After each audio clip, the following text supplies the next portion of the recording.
Hey guys, so today I'm talking to you about a book that I just finished reading. It's called The Monk Who Sold His Ferrari, and it's by Robin Sharma. So this is actually a book about spiritual principles that you can apply to your daily life in the modern world. And so the story is told from the perspective of a guy named John. And John is actually a lawyer. And he's mainly talking about his friend named Julian, who Julian is actually was a very successful litigation lawyer. Basically was a millionaire. He had a Ferrari, huge house, hung out with celebrities, and one day that Julian actually got a heart attack and collapsed, and that was sort of a rude awakening for Julian. And so Julian then, basically sells everything that he owns, and all of a sudden, leaves the country and goes to India, and nobody ever hears from him again.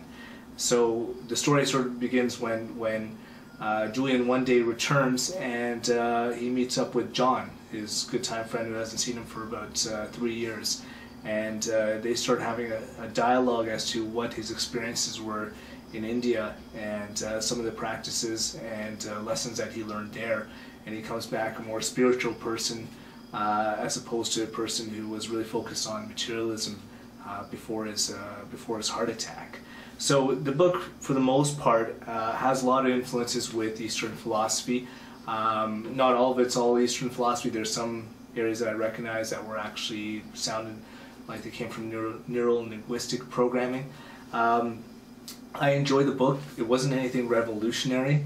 In my mind, there wasn't anything that I didn't really haven't heard or read somewhere else. I have spent a lot of time in the past reading of Eastern philosophy and philosophy in general. So some of the stuff in here was like more of a refresher. But however, some of the things that I read in Eastern philosophy were was a very long time ago. So this actually really acted as a good reminder.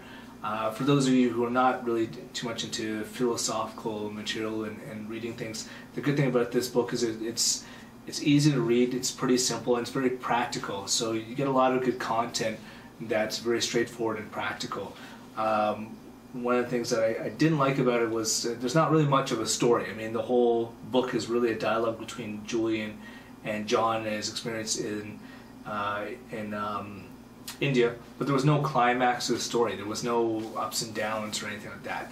But on that basis, it also probably makes it easier to understand and read, because it's just more direct into what it's saying. So overall, I give this book about a 6.5. It's worth reading for those of you who want something that has a lot of philosophical ideas that are practical but are fairly condensed in a simplified book.